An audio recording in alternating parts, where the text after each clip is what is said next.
I'm always happy when friends come back because that means I didn't piss them off last time they were here. And Taso and Dawn are here from the West Virginia Renaissance Festival, which gets underway this weekend. Huzzah!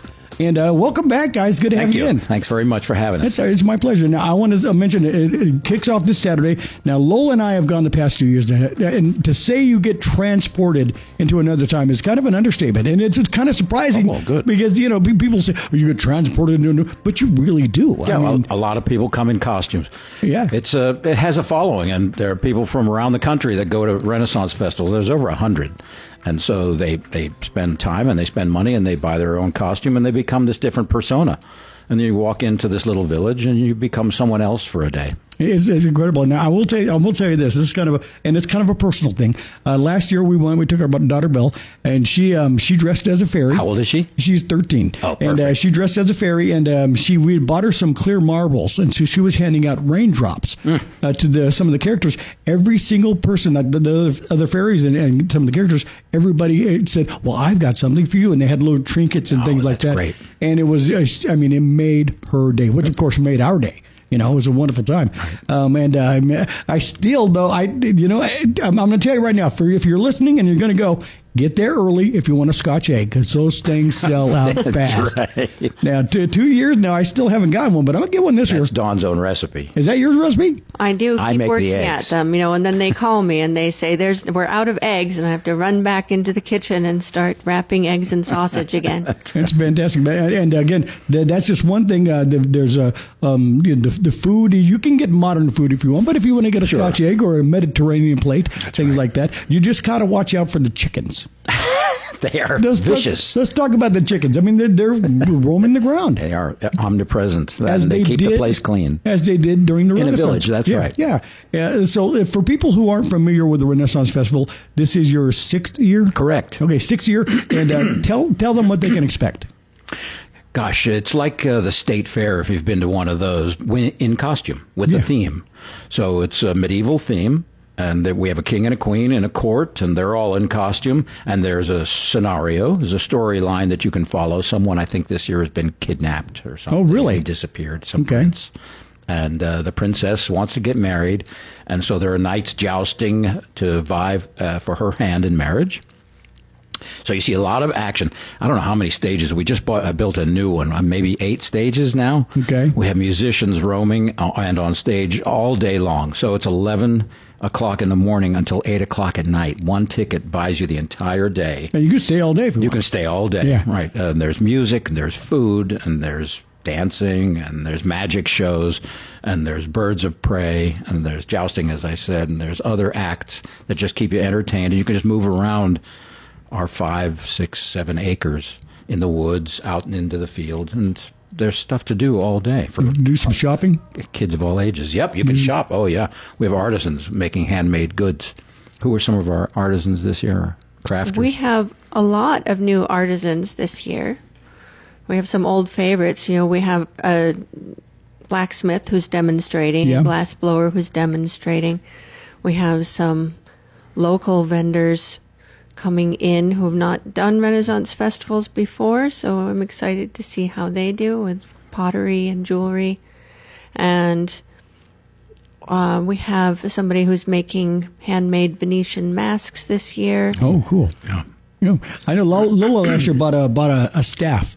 Oh, walking stick, walking stick, but it's taller than I. Sure. It's big. I know protective weapon. Exactly. Whenever she does it, beat me off, I think it's the other way. But nonetheless, Taso and Dawn are in studio now. Let's talk about some. We're going to talk more about the Renaissance Festival in a bit, but we got to talk about your. You're an actor. You're a stuntman. That's right. And when we're talking about jousting. People go over jousting. No, it's real jousting. That's right. Guys on horses, ladies. It's no ladies. There's an equestrian ladies event. Yes. It's very rare, but it is historically accurate. There were lady knights. There were. Okay. And so we love to have ladies on our joust crew, because when a young girl comes and sees the show, then she thinks I can do that if I want to, which is great. But it's genuine jousting. That is correct. It's choreographed and it's scripted, because they're characters. Yeah. But the skills are exactly the same. same. You're on a horse in armor. You're on a moving horse, and you're aiming at each other with lances that are made of wood and shields that are made of steel. You're wearing your helm, and you can't see much, and you can't hear much. So all the skills are exactly the same as a real joust would have been. And ironically, of course, we've done a lot of research. Queen Elizabeth, of course, had jousters who performed for her as King Arthur and his Knights of the Round Table. Really? So theatrical jousting goes right back to the 1600s. Yeah, and it's quite a sight. Honestly, if when you do go, and there are particular times that they do the performances, you need to make sure you're at the site, at the jousting ring, I guess. Right. Three times a day. It's Act 1, Act 2, and Act 3. And Act 3 is very bloody. Yeah. And someone will die. At least one, probably more. Well, good. So, but that's what it's all about. Yeah. But it's good. It's a good time. Again, you get transported into a different world. Now, if you're a Walking Dead fan, and I am a huge Walking Dead fan, you, Taso, were in The Walking Dead. That's right. I grew up as an actor, and I went to acting college. I went to Carnegie Mellon University up in Pittsburgh, and there I met Tom Savini, was my makeup teacher and became my best friend, and he started doing some movies with George Romero, who's also from Pittsburgh. I didn't know that. Yeah. And so I went with Tom, and we did Dawn of the Dead, and then we did Friday the 13th up in the Jersey Poconos, and then one of Tom's apprentices, who became a very famous makeup and special effects artist, Greg Nicotero, was working on the original Walking Dead series, and he called me up for the first episode because they had a horse stunt. Right. And, of course, I do horses. And some friends of mine, the Turveys, took the whole family, Tommy Sr., Tommy Jr., and their sister, went up with their trick horse. I can't remember the horse's name. Poker Joe, that was it. And the horse rears up and falls down, and the zombies converge on it and eat it. Right. Yeah. And so they called me up to be one of the zombies that is not afraid to get in there with a horse. Okay. Thrashing around. Because some of those people were just extras. Some of them were extras, right, and they just stayed back. Yeah. So we were doing the actual horse stunt. And then when I was there, and we did that, and that worked out great, and I met Frank Darabont, who's the director and designer and producer. I think he certainly helped create Walking Dead. Very famous director from Shawshank. Yeah. And his assistant came up and said, "Hey, Taso is a friend of mine from college." So cool. They invited me up to their private lunch, and he said, "I have another part I want you to do. I have to pick somebody, and I want you to do this thing under the tank." And I was like, "Okay, sure." Now, I will tell you this, and I checked it out last year because the first time I met you, Taso, you told me about it, so I checked it and verified it. If you're watching Season 1, Episode 1, the scene where Rick Grimes is under the tank, he's hiding from the walkers, you can see Taso. Right. He's the walker that's reaching for Rick. Right. And that's awesome. I'm a big fan of that, and of course. Now, back to the Renaissance Festival. One of my favorite shows that I've seen both years is the guy and the girl that did the pirate show. Naughty Nauticals. The Naughty Nauticals. Now, are they back this year? Oh, yes. Okay, and what about the nuns? Oh, yes, they're back too. Tell us about some of the other performers. Nuns. The Naughty Nuns? Well, I call them naughty. They just call themselves nuns. Hey, nunny, nunny. Hey, nunny. Hey, nunny. Very funny. Yeah. The Washing Well Wenches are coming back. The Wenches, okay. And we have a new stage area down by the pond, the lagoon, Fair Harbor, that will have music for the most part. Down in... Who's in Enchanter's Grove? Do we have a magician? Enchanter's Grove, we have Samus. Music? Two girls performing original kind of Viking-themed music with drums. And we have some belly dancers down there, and we have Theater of Fools, who do a mime and comedy magic show.